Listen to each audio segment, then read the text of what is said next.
Hello friends, welcome to a special edition of Floss Tube and Variety Show on my channel. I've done just a few special editions over the years that I've had this channel going, and they have had to do with me reading things, I think, almost entirely. They've been me reading that were too long to put in a regular video or had no relationship to one of my regular Floss Tube and Variety shows. And this is borderline not too long to put in a regular video, but it is not pertinent. So I'm going to make it as a special edition.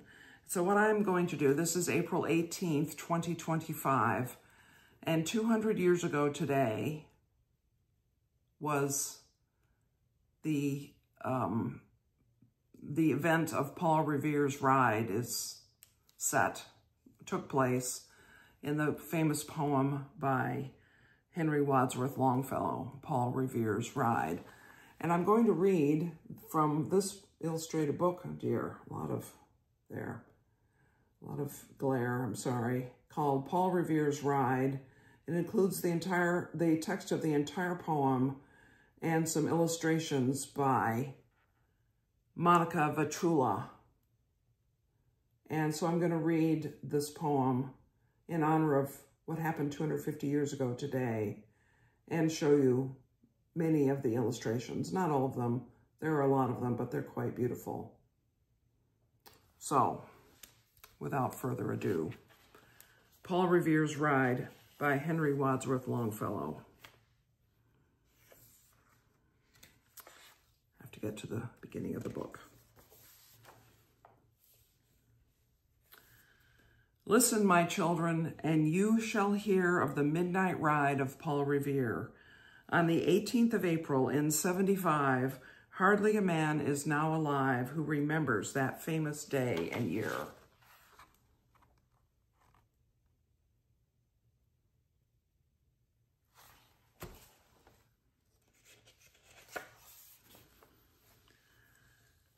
He said to his friend, "If the British march by land or by sea from the town tonight, hang a lantern aloft in the belfry arch of the North Church Tower as a signal light, one if by land, and two if by sea.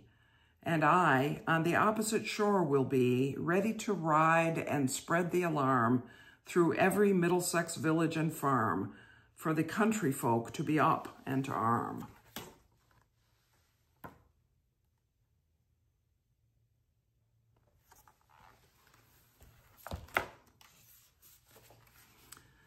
Then he said, "Good night," and with muffled oar silently rowed to the Charleston shore, just as the moon rose over the bay, where swinging wide at her moorings lay the Somerset, British man-of-war, a phantom ship with each mast and spar across the moon like a prison bar, and a huge black hulk that was magnified by its own reflection in the tide.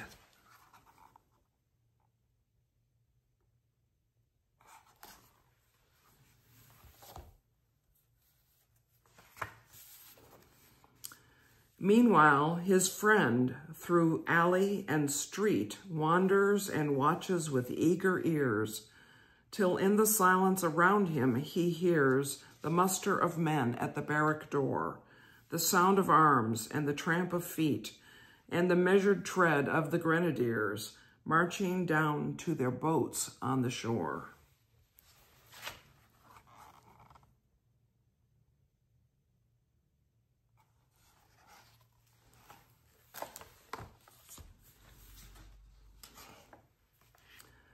Then he climbed the tower of the Old North Church by the wooden stairs with stealthy tread, to the belfry chamber overhead, and startled the pigeons from their perch on the somber rafters that round him made masses and moving shapes of shade. By the trembling ladder, steep and tall, to the highest window in the wall, where he paused to listen and look down a moment on the roofs of the town and the moonlight flowing over all.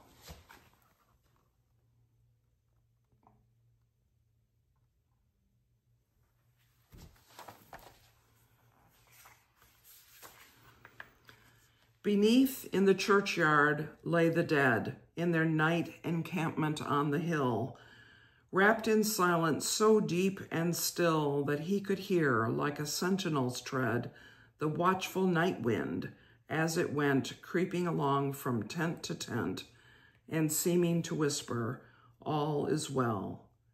A moment only he feels the spell of the place and the hour and the secret dread of the lonely belfry and the dead. For suddenly all his thoughts are bent on a shadowy something far away, where the river widens to meet the bay, a line of black that bends and floats on the rising tide like a bridge of boats.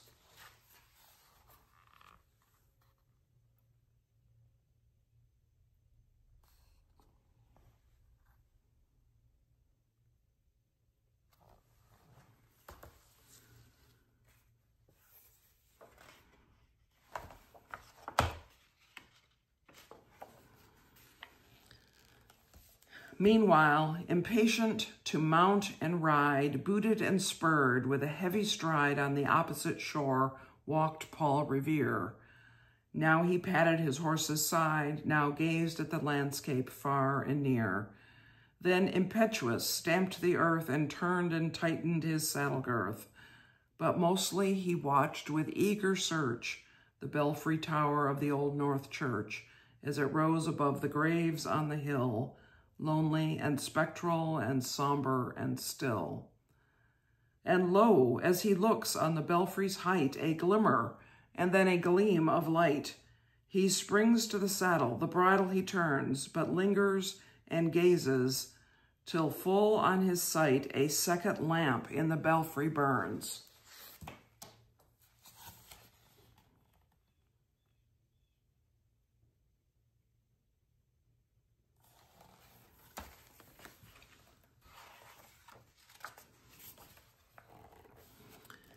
A hurry of hoofs in a village street, a shape in the moonlight, a bulk in the dark, and beneath, from the pebbles in passing, a spark struck out by a steed flying fearless and fleet. That was all, and yet, through the gloom and the light, the fate of a nation was riding that night, and the spark struck out by that steed in his flight kindled the lamb into flame with its heat.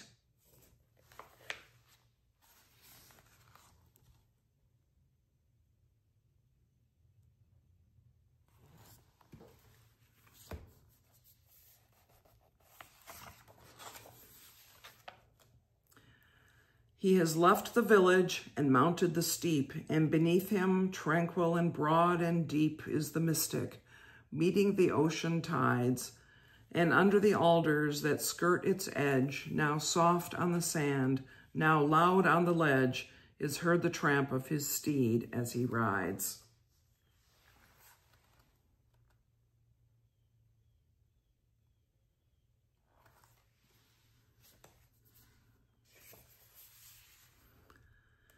It was 12 by the village clock when he crossed the bridge into Medford town.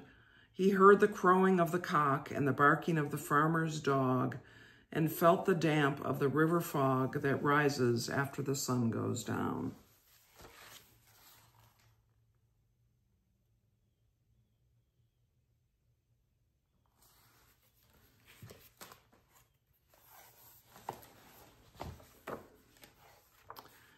It was 1 by the village clock when he galloped into Lexington.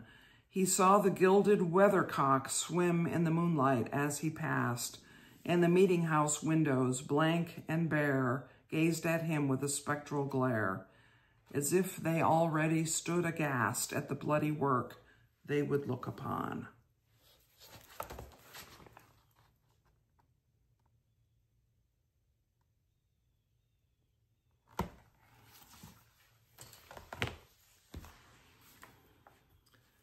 It was 2 by the village clock when he came to the bridge at Concord town.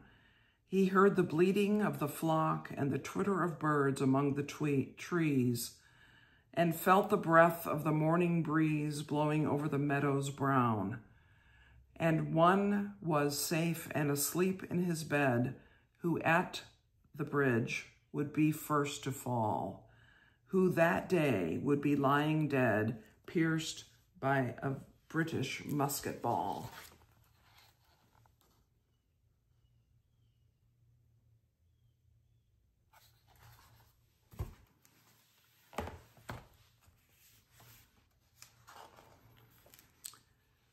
You know the rest. In the books you have read how the British regulars fired and fled, how the farmers gave them ball for ball from behind each fence and farmyard wall, chasing the redcoats down the lane, then crossing the fields to emerge again, under the trees at the turn of the road, and only pausing to fire and load.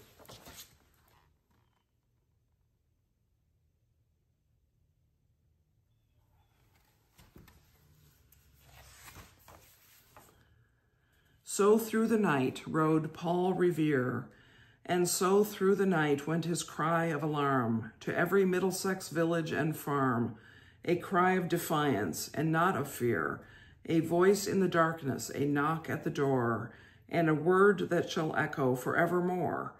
For borne on the night wind of the past, through all our history to the last, in the hour of darkness and peril and need, the people will waken and listen to hear the hurrying hoofbeats of that steed and the midnight message of Paul Revere.